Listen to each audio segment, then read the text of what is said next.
দানা থাকার কারণে বটি দিয়ে কাজ চালিয়ে নিলাম। তাদের এলাকায় বা বাড়ির আশেপাশে পুকুর আছে, তাদের জন্য হাঁস পালা অনেকটা সুবিধা। একটু ঘুরতে ভিতর থেকে একটা বাটি বেরিয়ে আসে এবং দেখতে পাচ্ছেন এটাই হচ্ছে তাদের প্রতিদিনই হাঁসের বাচ্চা কোনো না কোনো দিক দিয়ে বেরিয়ে যায়। আসসালামু আলাইকুম। হাঁসের সুইমিং পুলটা মাটিতে ভরে গেছে, তো আজকে সেটাই পরিষ্কার করব।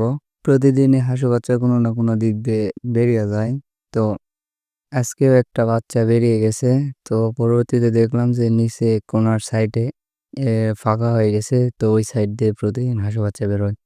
তো হাঁসগুলো এখানে থাকলে কাজ করতে অসুবিধা হবে, তার জন্য হাঁসগুলোকে বাসায় নিয়ে যাব, যাতে কাজ করতে সুবিধা হয়।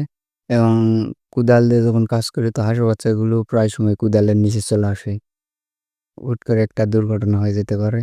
তো তার জন্য তাদেরকে বাসায় নিয়ে যাই। দেখতে পাচ্ছেন এটাই হচ্ছে তাদের ঘর আর কি। রাতে এখানে রাখি, তো দরজাটা লাগিয়ে দিলাম। তো আজকে আর তাদেরকে ছেড়ে দেব না, তারা এখানেই থাকবে।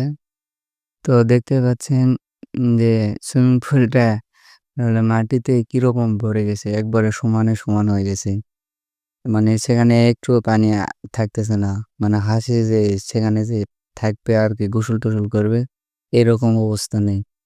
মানে আকাশের বৃষ্টির পানি এসে এসে সেখানে জমা পড়ে ভর্তি হয়ে গেছে। তো পানি উপরে একটু ছিল, সেগুলো গামলাতে ছেঁচে ফেলে দিলাম। একটু ঘুরতে ভিতর থেকে একটা বাটি বেরিয়ে আসে, যেটা অনেকদিন আগে হারিয়ে গেছিল। তো আমি মনে করছি যে কোথাও একটা হারিয়ে গেছে, তো পরবর্তীতে দেখি যে সেটা কাদার নিচে পড়ে গেছিল। হাঁসের বাচ্চারা হয়তো বা খাইতে খাইতে পড়ে গেছিল, সেটা মাটি জমে জমে। এই মাটিগুলো দিয়ে সাইডে ভালো করে বেঁধে দিচ্ছি, যাতে ওই ফুটা দিয়ে যেন বাচ্চা বেরিয়ে না যেতে পারে এবং জায়গাটা আরও গর্ত হয় এবং পানি যেন বেশি করে থাকে, যাতে হাঁসেরা ভালো করে গোসল করতে পারে। একটা কথা না বললে লয়, যাদের এলাকায় বা বাড়ির আশেপাশে পুকুর আছে, তাদের জন্য হাঁস পালা অনেকটা সুবিধার। তো আমার বাসার আশেপাশে কোনো পুকুর নেই, সেই জন্য ছোট একটা গর্ত করে সাইড দিয়ে নেট দিয়ে ঘিরে আমি এখানে রাখি। তো পুকুর থাকলে এই সমস্যাটা আমার হতো না, যেহেতু পুকুর নেই, কিছু করার নেই। তো হাঁসগুলোকে খাবার দিয়ে ভাবলাম গাছ থেকে একটা ডাব পেড়ে আনি। যে পরিমাণে গরম আজকে, যেই ভাবা সেই কাজ।